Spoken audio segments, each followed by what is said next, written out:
Think business advice is all the same? Think again. We're cutting through the noise and getting straight to the strategies that drive real results. Essentially, here it is in plain English. It's why people buy from you.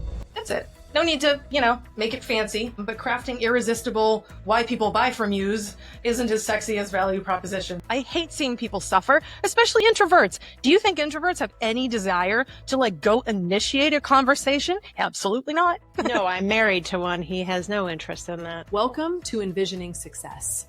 Let's get into it.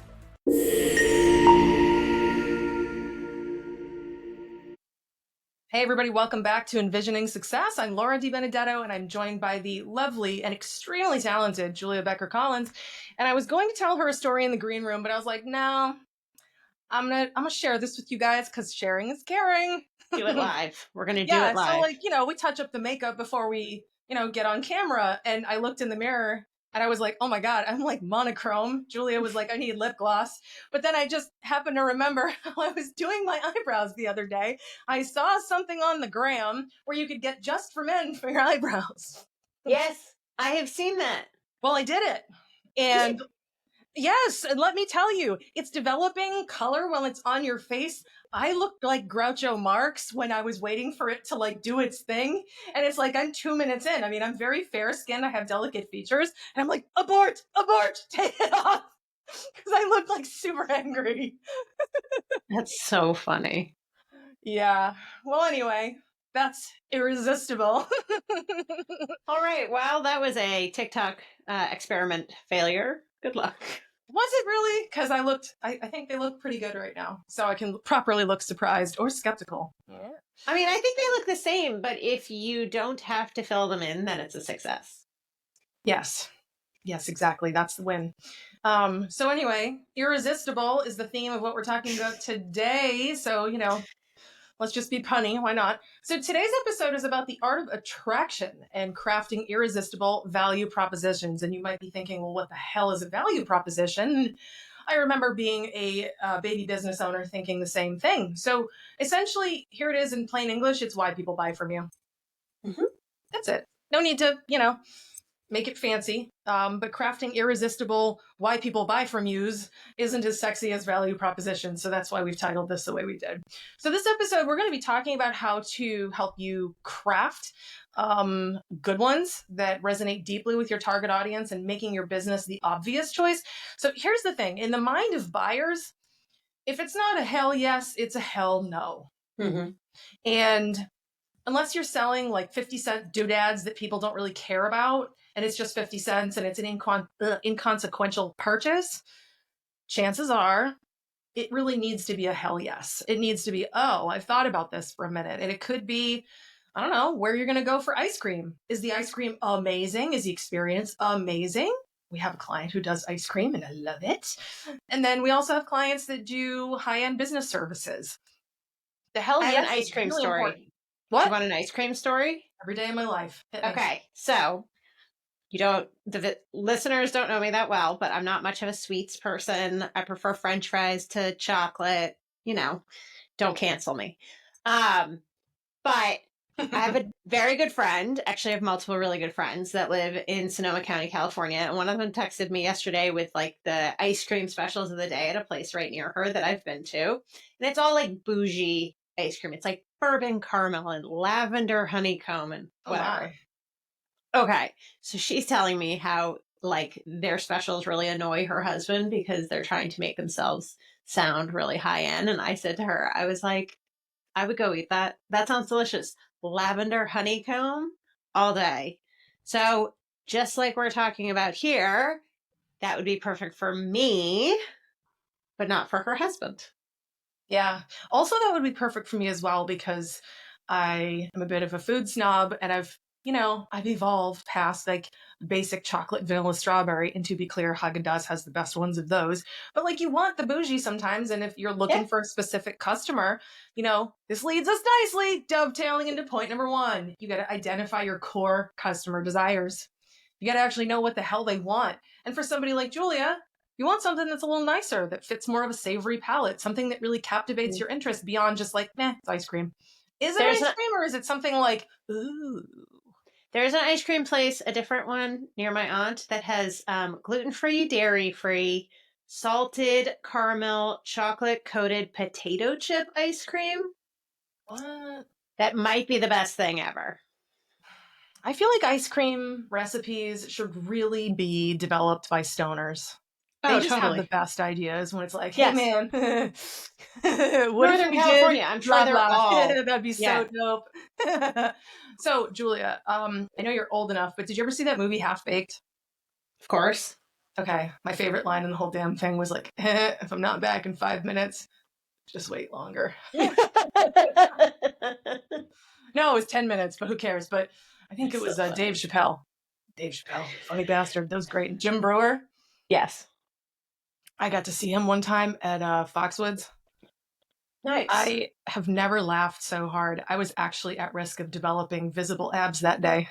It was such a good show. I would go see him again for free. I would pay a lot of money. Doesn't matter. He was so funny. Anyway, so let's talk about this developing or identifying the core customers' desires, right? You really want to think about like basic needs. It's not what you sell, it's why you sell it. Mm-hmm. And, you know, if someone's buying, you know, a hammer from you, is it because they really want a hammer or is it because they're really looking to hammer something? Maybe they need a hole in the wall. Sell the hole in the wall. Don't sell the hammer. You got to really understand what people actually want. And Julia, I mean, very seriously taking your ice cream example into account, you're looking more for a culinary experience. You're not looking for just something that's cold and dairy. Mm-hmm. Mm-hmm. Cool. Something that's probably on the nicer, fancier, funner, more adventurous side of like, I like to try things. Yes. I often think about, unrelated to ice cream, a story you told me, Laura, about a client we had a very long time ago before I joined the agency that did fire remediation. And they love fire, so they wanted the website to have cool pictures of fire. But really, the core customer was looking for a solution to bring their homes back. So rather than having cool pictures of fire on the website, we put happy, healthy homeowners with a put together house. Yep. And kids and puppies playing on lawns. Exactly. You got to sell what people actually want and really understand what the true desire is. I mean, even in the case of marketing, what do people want? Nobody in the history of humanity has ever said, oh my God, I could really go for some good social media management. Oh, yeah. Said nobody ever, right? It's not what people hire us for. People hire us because they're looking to solve a problem. Correct. They're thinking to themselves, I don't have enough business, or the acquisition process of, you know, more customers is absolutely exhausting. Sales is killing me. It's too hard for me psychologically, but I still need to grow my company. What am I going to do? Well, hi, this is where we come from. Or they say like, I was going to hire somebody internally, but I know it's going to take 6 months for that person to get up to speed, and they're going to be okay at best. So for the same cost, you can hire an agency like Vision that has subject matter experts rather than a generalist. That was a nice non-subtle plug, and I'm here for it. Thank you so much. Selling without selling. Yes. More TED Talks by Julia. Yeah, and also in not so subtle news, we are celebrating the 25th anniversary of our company. So if that doesn't, you know, convince you that we've been at this for a long time and know what we're doing, I don't know what will. Yep. Anywho, why don't you tell us about point number 2? Point number 2 in our 5 actionable tips: communicate unique benefits. And please don't say very unique, because that's not a thing. As grammar nerds, we will call you out. Clearly articulate what sets your services, products, offerings, whatever you are selling and marketing apart from the competition in a way that matters to who you're selling it to your customers, not in a way that matters to you. Please keep in mind, you're not selling to yourself, you're selling to your customer. I know we've talked about it before. I will beat this dead horse forever. It is incredibly important. But, you know, one of the questions I often ask is, what's your differentiating factor? What makes you different than anybody else out there? Why is this ice cream shop so different than the other one down the street? And if you can't answer that, you need to figure it out. Because if you can't explain it in one sentence, then your customer or the person you're marketing to, your avatar, is never going to understand it. Nailed it. It's really important that you understand the difference from the customer's perspective. Yes. Because, both Julia and I cannot have gluten. What a weird thing to have in common. So the idea of an ice cream shop that has all kinds of tasty goodies stuffed into the ice cream, none of them have gluten. That's sexy to me. That's a communication of a unique benefit. Right. And that's not for everyone. This goes back to everything we've been talking about. No, it's not. 73 episodes now about how you're not trying to be for everyone. You need to nail down who you're selling to and focus on that bullseye. Yep. Solid. I mean, think about it. I mean, even in the case, like, just using the ice cream example, I guess I'm just in the zone for wanting ice cream.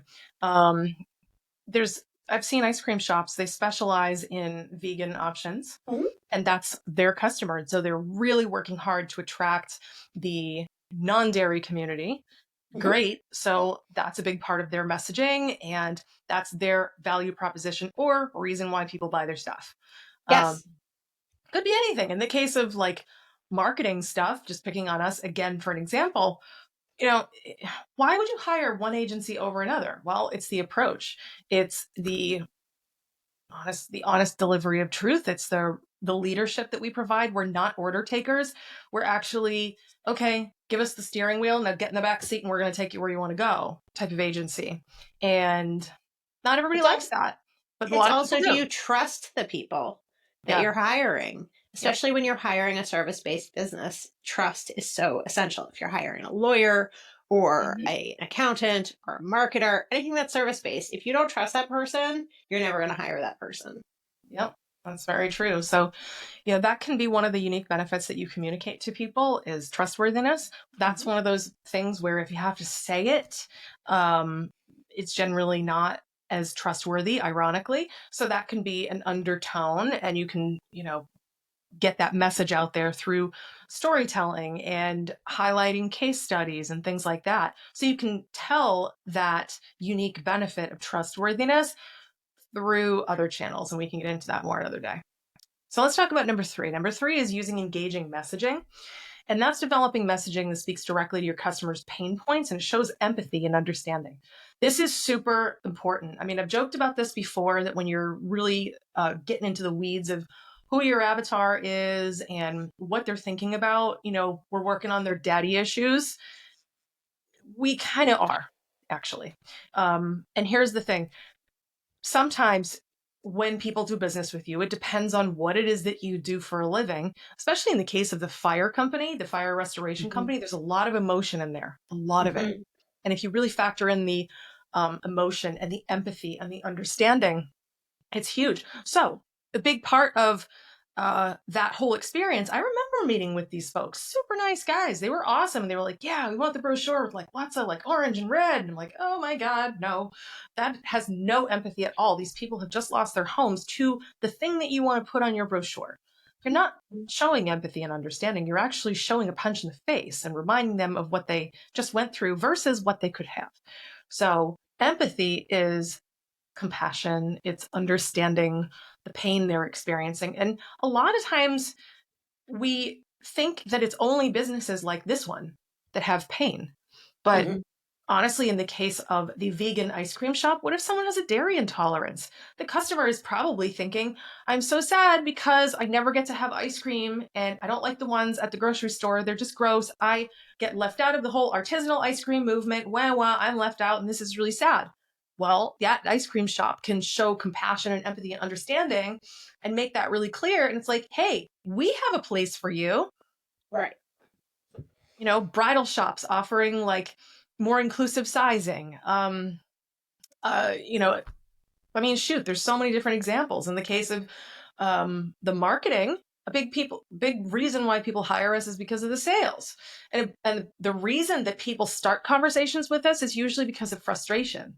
So a lot of the empathizing that I find myself doing in the marketing and the selling is, man, I know how stressful this has been for you. Because it is. I don't even have to try to empathize. I get it because I was there. That's how I built this agency years ago, was just pounding the pavement, knocking on doors, getting up at 7 a.m., going to those god-awful meetings with the crappy eggs and the crappy coffee, and wearing pants that just made my ass look like a sausage. It just wasn't cute.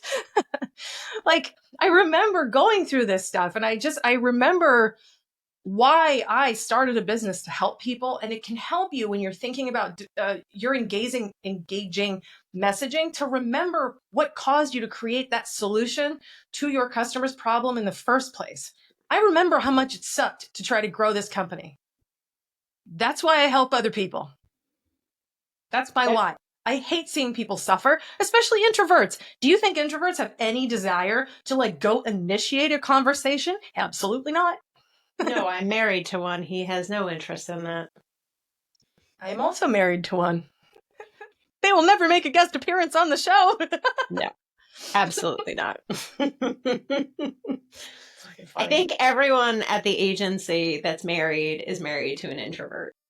And we all have cats, seems like. Speaking of which, Serafina is making an appearance today. If you're watching on YouTube, you can see her giving herself a little bath. And if you're not watching on YouTube, you should be, because then you could see Serafina poopy pants. Fair. I locked my animals out.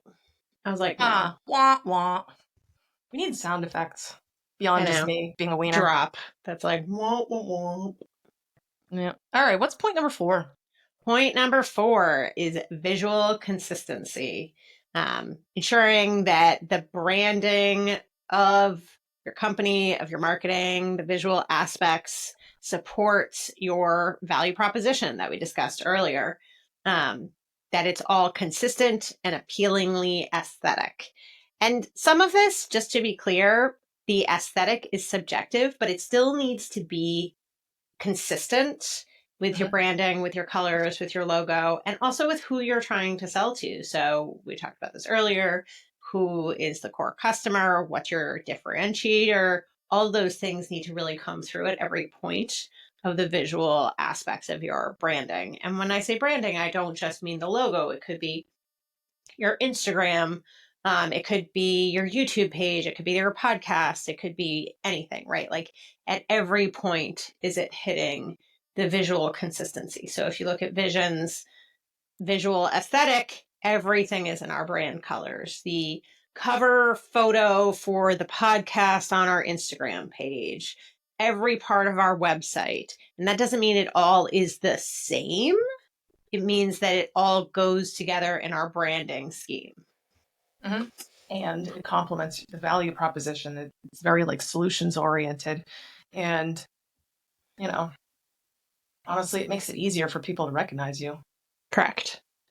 You know, absolutely. It's like a vision thing. Yeah, it does. Even if you can't put your finger on it, you just know. Yep. Absolutely. What's number 5, Laura?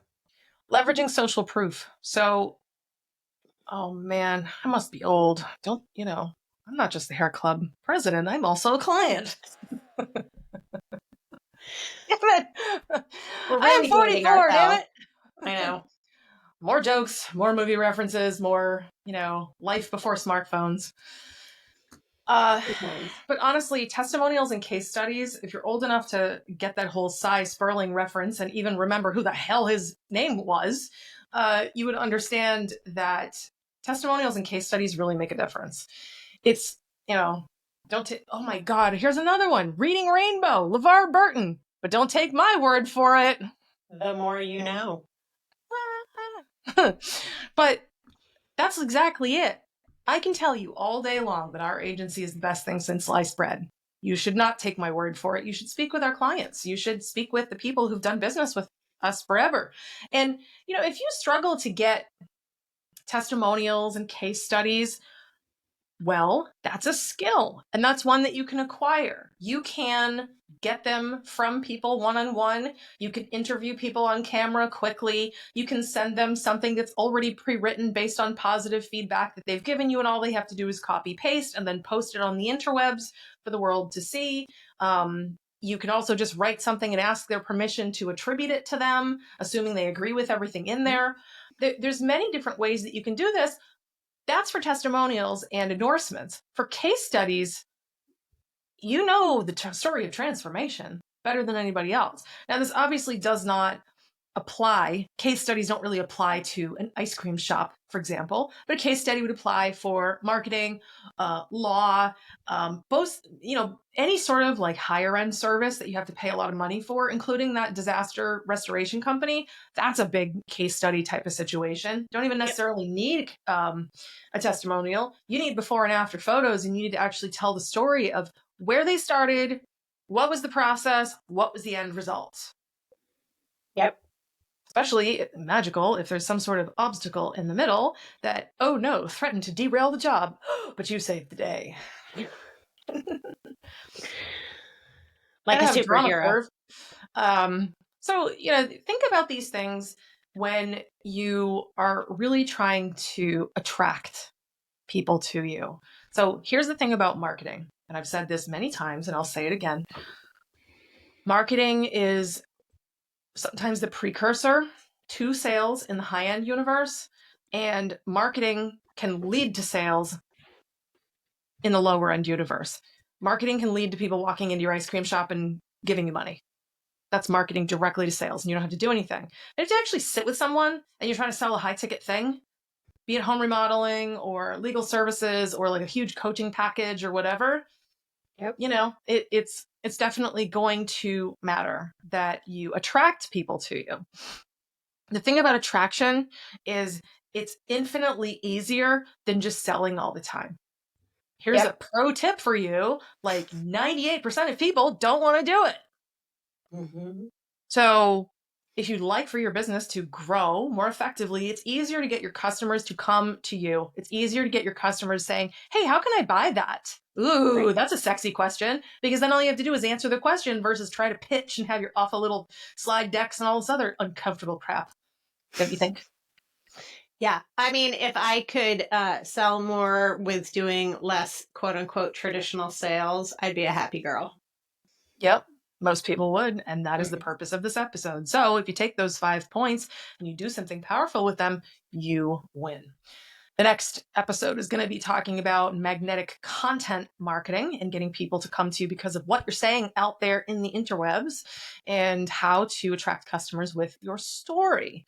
So don't miss that one. If you are just joining us for the first time, do me a favor, go back, listen to some episodes. You're going to learn a ton. Leave us a review. Just drop some stars, please. Share the review, share the podcast with some people, and make sure that you spread the wealth. This is all about you guys. This show is to help you get richer without the frustration. So I'm Laura, joined by Julia, and we will see you in the next episode.